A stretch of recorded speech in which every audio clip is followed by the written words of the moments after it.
Chapter 19. Murph Alone. A mile away, oblivious to the dramatic events unfolding at his soon-to-be ex-school, Murph was grumpy. Really grumpy. In fact, if you saw him, you'd go as far as to say he was full-on Grumple-Stiltskin. Everything was annoying him. Fed up, doesn't even start to cover it. He'd arrived back home, slung his bag down on the floor, and flopped onto the sofa. To add to his annoyance, a wasp was buzzing around. Eventually, Murph succeeded in batting it out of the window. This reminded him of Carl, which in turn made him feel bad for avoiding the caretaker today. But Murph was simply in one of those unavoidable funks. It wouldn't have improved Murph's mood to know that not far away, Nicholas Knox had been watching him via the spy drone that Murph had just dealt with. Knox didn't want any witnesses to his plans, and he couldn't be sure that Murph hadn't seen the words Ribbon Robotics on the trucks that had passed him on their way into the school. He was a loose end, and Knox hated loose ends. He leaned forward and spoke quietly into his microphone. Attack Drone 4. This is an emergency override code 24. Proceed to the location of Spy Drone 260 and obliterate the human target. Activate. On the top of the trucks now speeding towards the factory, one of the large attack drones buzzed into life.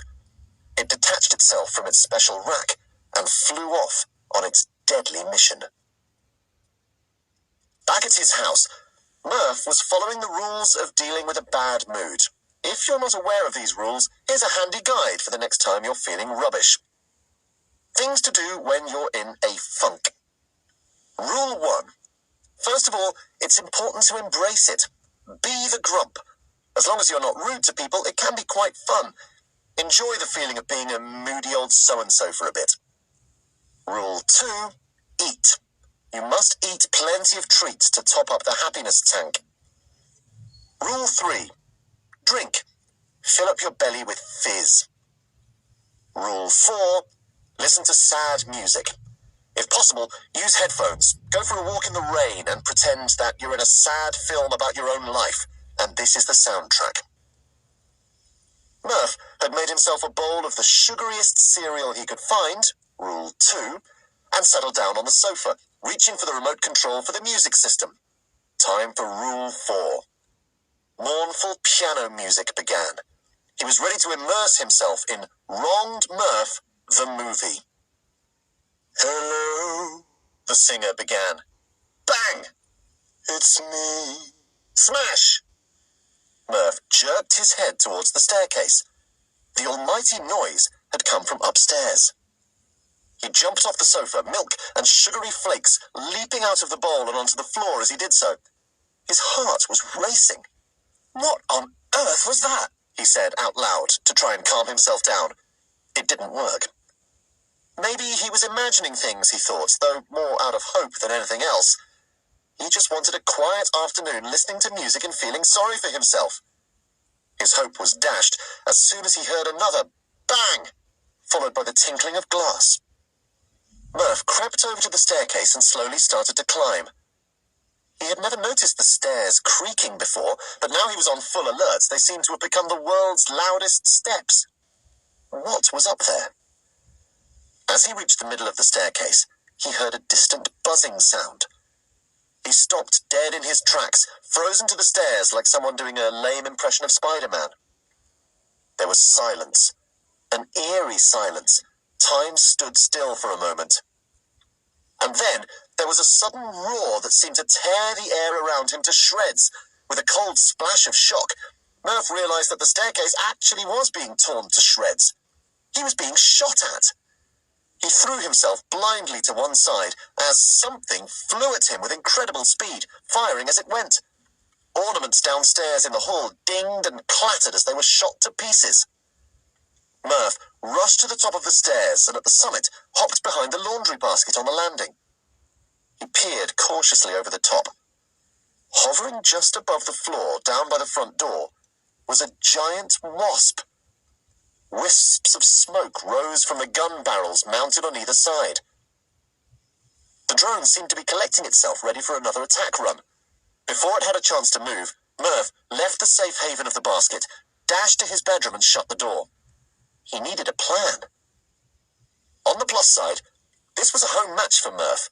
He figured that he had a slight advantage because he knew the layout of his house. You may argue that the fire-breathing attack wasp with powerful mounted machine guns also had a fair shot at this battle.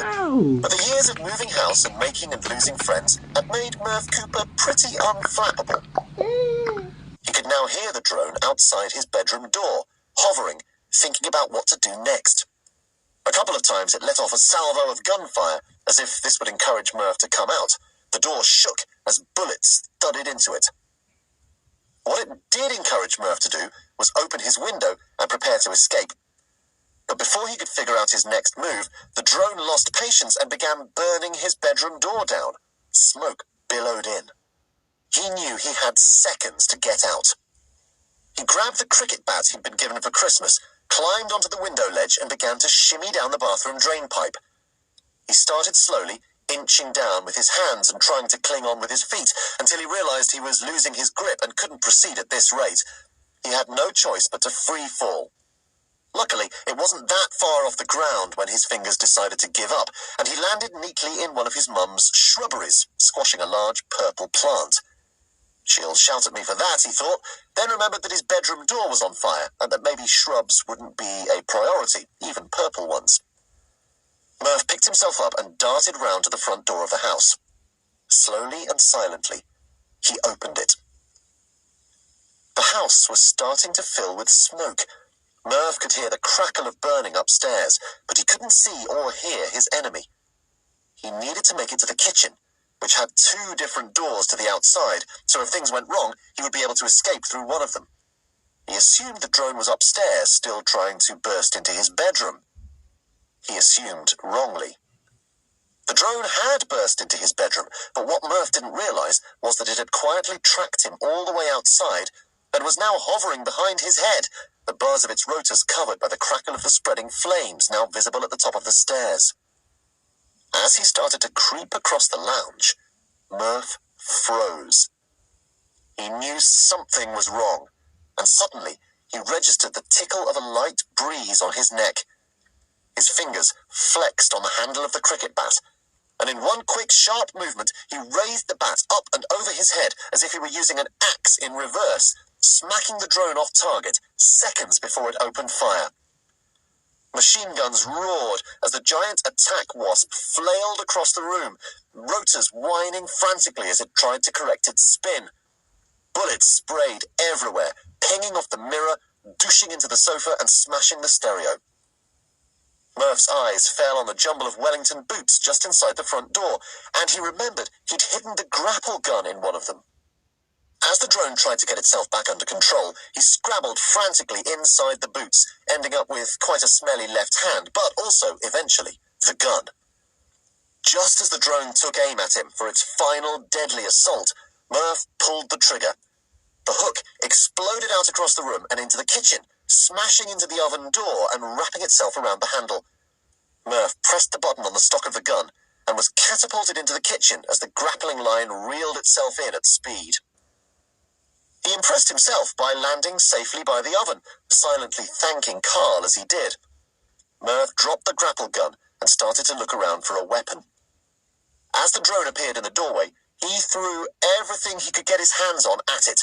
Rolling pin, boom, kettle, clatter, saucepans, ting, splang, dong. His mum's favourite wok, pang. That was the biggest one. A small part of him was actually enjoying this, but another much larger part was panicking. He was running out of utensils. Suddenly a thought occurred to his frantic, battle-sharpened brain. If he could stop this thing flying around, surely he'd have a chance at nailing it. He went to the windowsill, where his mum kept a classic mum item, a bowl of interesting stones that she brought back from a day at the beach the previous summer. Scientists have tried but failed to explain why some mums do this. Stones are amongst the many items you can put under the umbrella of mum things, along with Native American dream catchers, delicate porcelain swans, and 37% more tissues than can ever realistically be required by a human. Anyway, back to the action. Murph grabbed a handful of beach stones. "Come and get me," he taunted. Guns blazing, the machine flew fast at his head, but Murph was ready. He flung himself onto the tiled kitchen floor. As the drone's momentum carried it above his head, Murph hurled the stones upwards, and with a clang, a splutter and a ping, its blades shattered. The drone fell from the air and smashed into the ground behind the metal kitchen bin. Sparks, debris, and 5-day-old tea bags went everywhere. Then, blissful silence. Murph had managed to restore order. He was very pleased with his action-packed last half an hour on Earth. Phew, he breathed. He wandered dazedly out of the kitchen and began staggering around the place. It didn't look like his house anymore. All the pictures were wonky, the TV was smashed, and there were bullet holes and broken glass strewn everywhere.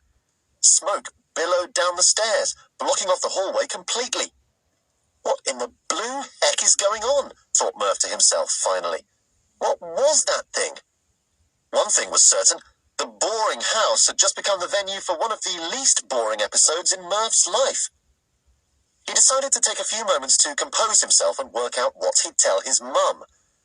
But before he could begin to start thinking of an excuse, a noise started that made the hairs on the back of his neck stand up. And, in fact, the hairs on the front of his neck, which he hadn't even realized were there. It was a sinister, high-pitched whine as the damaged drone rose slowly out from behind the rubbish bin, supported by a set of reserve blades that had emerged from a hatch on its back. The drone had a plan B. Murph did not.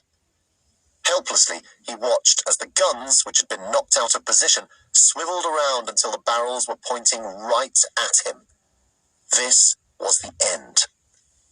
At least, Murph thought it was, right up until he saw a figure holding what looked like an unopened umbrella creep through the back door of the kitchen. Mary rushed up behind the drone. There was a loud crack and a whirring sound like a crashing helicopter as she shoved her umbrella into the reserve blade. The drone spun frantically around, lurching drunkenly across the kitchen.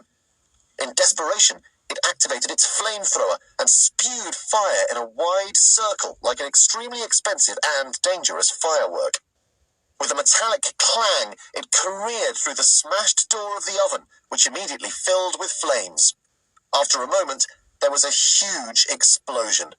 The drone, consumed by its own firepower, was reduced to spare parts. There would be no way back this time. It was done for. "Murph!" yelled Mary. "Are you there?" Murph could just make her out through the smoke, and beyond that, he could see Hilda, Nellie, and Billy watching nervously from the doorway. "Over here!" shouted Murph, crawling underneath the thick smoke that was now filling the kitchen. "I'm over here, and I appear to be fine. What the salad is going on? What was that?" Choking, the 5 of them staggered out through the back door and stood in the garden. Murph looked around, still baffled by what had just happened and what his chums were doing there. Mary tried to put into words the current state of affairs and couldn't, so they just continued to stand there and take stock. Billy eventually interrupted the silence. "So, here's the deal," he told Murph. "The school's been taken over by an evil wasp man, and everyone's been imprisoned or brainwashed. Teachers too. Everyone except us." "What? What do you mean, a wasp man?" replied Murph. "We don't really know," said Hilda. "He's just weird and waspy, and his weapons are all wasps, and it's all bonkers.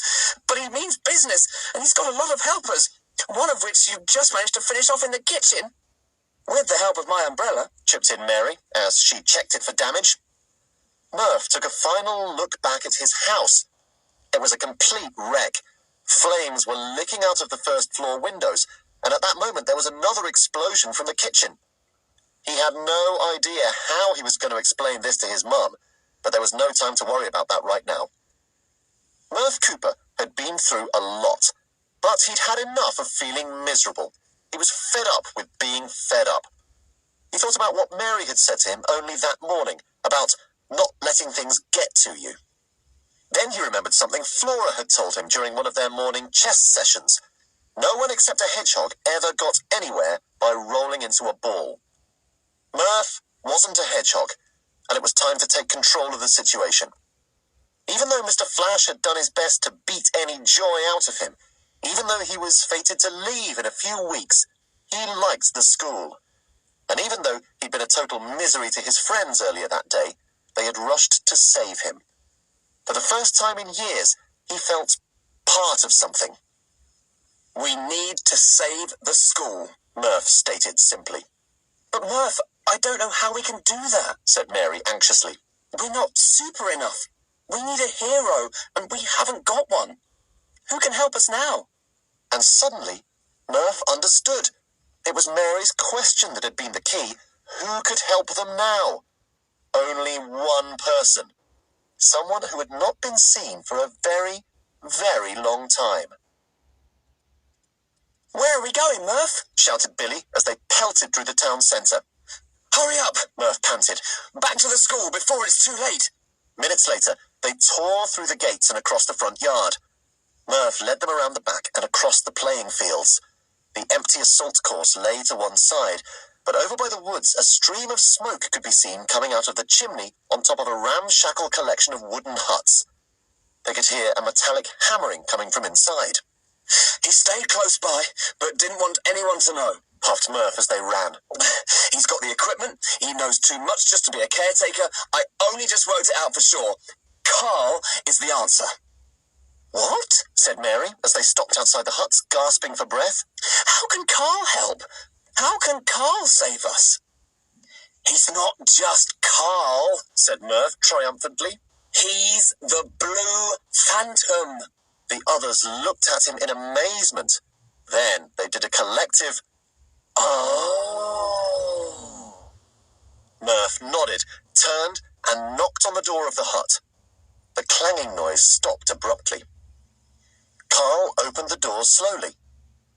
"Oh, it's you lot. Thank goodness you're safe. And what the heck are you doing back here? It's far too dangerous for little mice like you to be running around." "We've come to save the school, and you're the only one who can help," Murph said earnestly. "Me?" laughed Carl. "What am I going to do?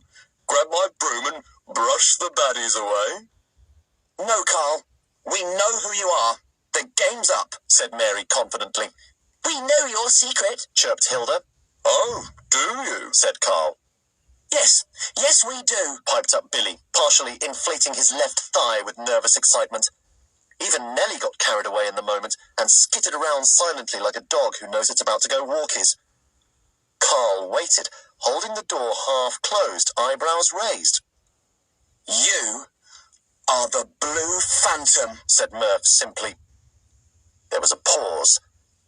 And then Carl let out a wheeze that turned out to be laughter.